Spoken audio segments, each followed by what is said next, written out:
Step 3. Right to rent checks. Landlords must complete a right to rent check on new tenants, and the supporting documentation needs to be stored by the landlord. You can do this here in PaTMa.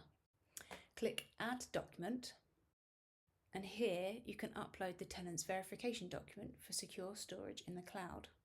You'll need to add some additional info with it. You need to add the type of document being stored, and in this case, right to rent. Add the document itself.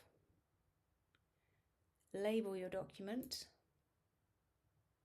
Add any notes relevant to that document that you may want to refer to later. The permanent right to rent checkbox. Now check this if the tenant has a permanent right to rent.